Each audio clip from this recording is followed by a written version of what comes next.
Essa aula com o último caso, né, de uma mulher, 12 anos, com quadro de hipertensão arterial idiopática. Ela relatou um episódio de epistaxe acompanhada de dor na nuca, após estresse intenso com os amigos.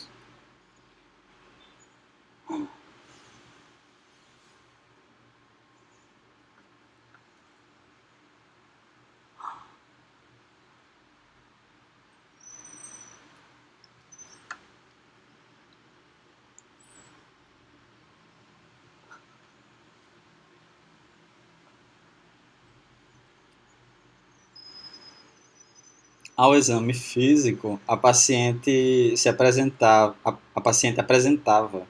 sinais de diminuição da consciência e epistaxe anterior ativa, né? Epistaxe é o sangramento nasal, né?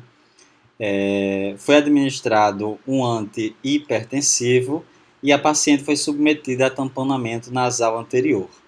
Após a melhora do quadro, a paciente sumiu, né? Esse quadro, né, de epistaxe, né, que é o sangramento nasal, que é o tema central, né, dessa aula, né, enfim, o tema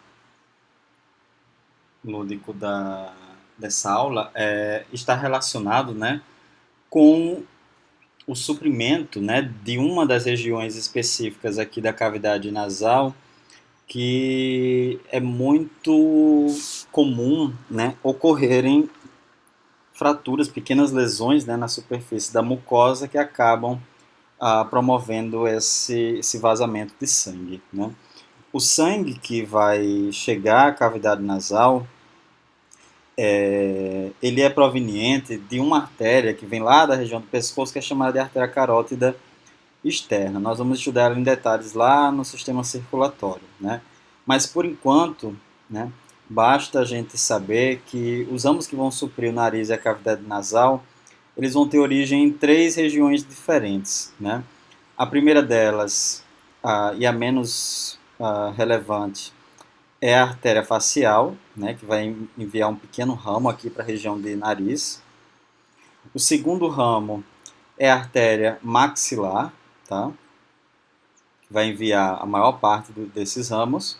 E o terceiro ramo é a artéria oftálmica, né, que também vai enviar uma série de ramos, né, em direção aqui à cavidade nasal, tá? Nessa segunda imagem, então, aqui eu desenhei um esquema, né, para a gente analisar a cavidade nasal e as regiões, né, pelas quais esses vasos vão passar, suprindo, né, a superfície aqui interna dessa cavidade nasal, tá? Essa subdivisão, inclusive, né, da fossa nasal aqui em quadrantes, eu gosto muito das literaturas que trazem esse padrão esquemático, porque fica muito didático da gente entender esse tema aqui da vascularização, né? Basicamente aqui, né, comparando, a gente consegue observar que a maior parte dos ramos que estão chegando aqui à cavidade nasal são da artéria facial e da maxilar, né? E alguns vindos lá daquela artéria oftálmica que eu tinha comentado, né? Basicamente, então, dividindo a fossa nasal em quatro quadrantes, né? Um antero superior, póstero superior, um póstero inferior e um antero inferior, tá? Nós vamos ter, então, aqui alguns conjuntos de vasos a analisar, né? Nesse primeiro quadrante, nós temos aqui como vaso representante, né, para o seu suprimento, a artéria etimoidal anterior, que vem lá da artéria oftálmica, tá? Ele vai suprir aqui o quadrante antero superior. Então vai incluir, né, uma parte daquele meato nasal comum, a concha nasal superior e uma parte da concha nasal média, né, juntamente aqui com uma parte também do meato nasal médio. E posteriormente a ele, né, no quadrante posterior superior, nós vamos ter aqui o suprimento por duas artérias, né? Tanto pela artéria etimoidal posterior, que vem da oftálmica, quanto também pela artéria esfenopalatina, olha aqui ela, que vem lá da artéria maxilar, né? Na verdade, ele é o ramo terminal da artéria maxilar. Então, nesse quadrante, né, o posterior superior, ele vai ser suprido por esses dois ramos, né? A intimoidal posterior e a esfenopalatina. Já no quadrante póstero inferior, né, nós vamos ter aqui, basicamente, a artéria palatina maior, tá? São os ramos aqui da artéria palatina maior, que também vai suprir o palato duro, né, e mole. Quer dizer, não, que vai suprir também o palato duro, né, o palato mole é a palatina menor. Mas que também vai emitir ramos aqui para a cavidade nasal, né, para o quadrante póstero inferior, tá?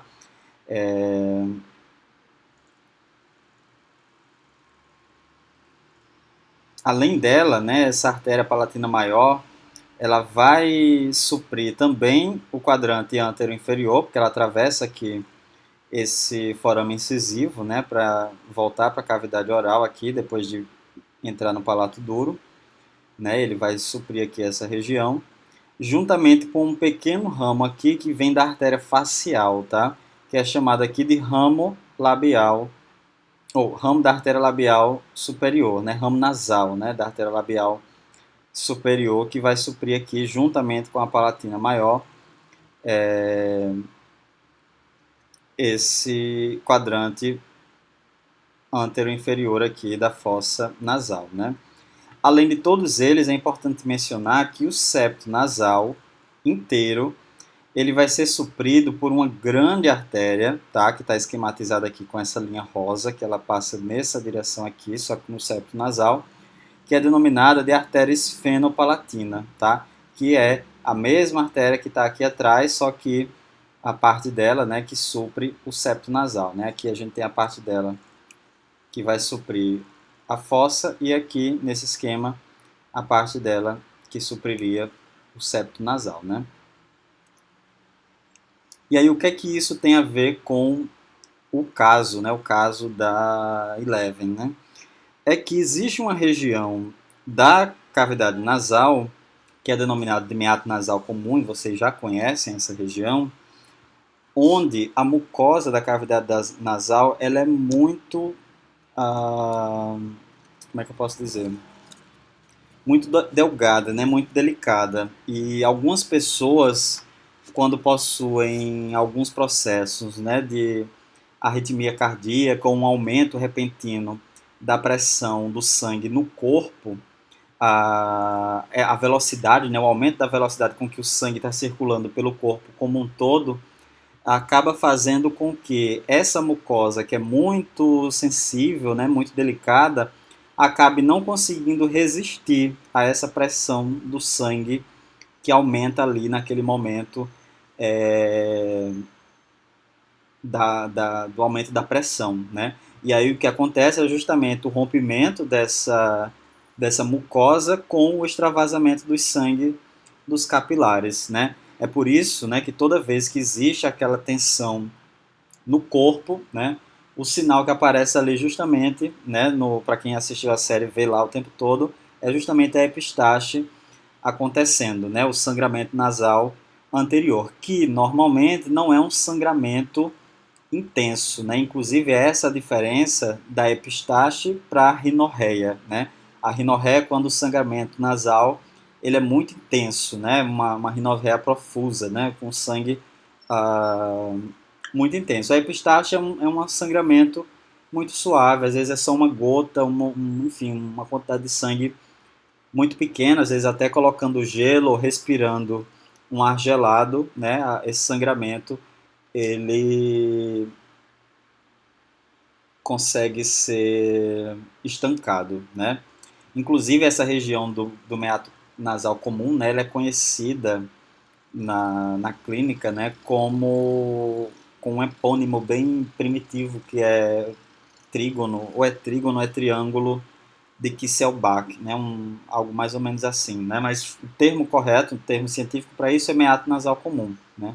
Que é justamente aquela região da fossa nasal, né, que fica à frente dos três meatos nasais, né, o superior, o médio e o inferior, tá? E aí só fechando então nessa essa questão, né, da análise da epistaxe, né, do caso clínico, para vocês observarem, né? Eu peguei um trabalho que fazia uma pesquisa de revisão grande com os casos e vejam que a maior parte é de epistaxe anterior mesmo, né? Quando a narina é quem apresenta o sangramento, né? E em menor número, né? A epistaxe posterior, que é quando o sangue ele vaza por trás, né? Pelo córneo, que muitas vezes acaba caindo na boca do paciente, né? Vejam aqui também as etiologias, né? Então, na maioria das vezes, são traumas, né? Ou pessoas que ficam mexendo no nariz, alguma inflexão, né? Mas aí a questão é do nosso caso, só para trazer ele, né? Que é um caso idiopático, né?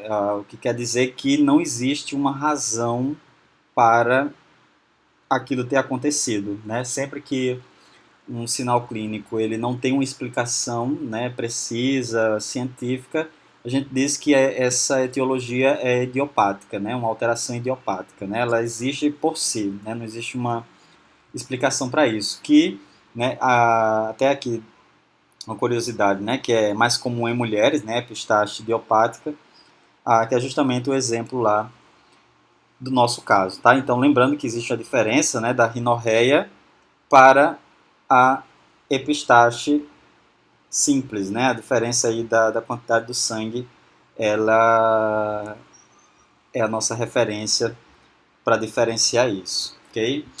Para quem não entendeu o que eu estou falando, então procurem a série para estudar um pouquinho de anatomia. Nossa aula está acabando por aqui. A gente se encontra então na próxima semana, tá? E vocês vão estudar esse assunto. Eu sugiro, né, vocês estudarem esse assunto por um capítulo que tem aqui no livro do Gardner, tá? Que é um livro, que é um capítulo de cabeça e pescoço, certo? É um livro mais antigo, acho que vocês encontram ele em PDF na internet. Foi ele que eu usei como referência principal, né? Claro, o Mori também é interessante para estudar, mas ele não é tão didático nesse assunto, né? Eu prefiro o livro do Gardner pela questão didática, né? Para vocês estudarem. Ah, E é isso, vamos pegar o material para estudar e a gente se encontra então na próxima semana, né? Lembrando, né, que vou deixar aberto lá um fórum para vocês colocarem, trazerem lá as dúvidas que vocês tiverem sobre o assunto, ok, pessoal? Um abraço a todo mundo, espero conseguir revê-los na nossa próxima aula, né, de modo síncrono e é isso, a gente se vê lá, um abraço a todo mundo e até a próxima.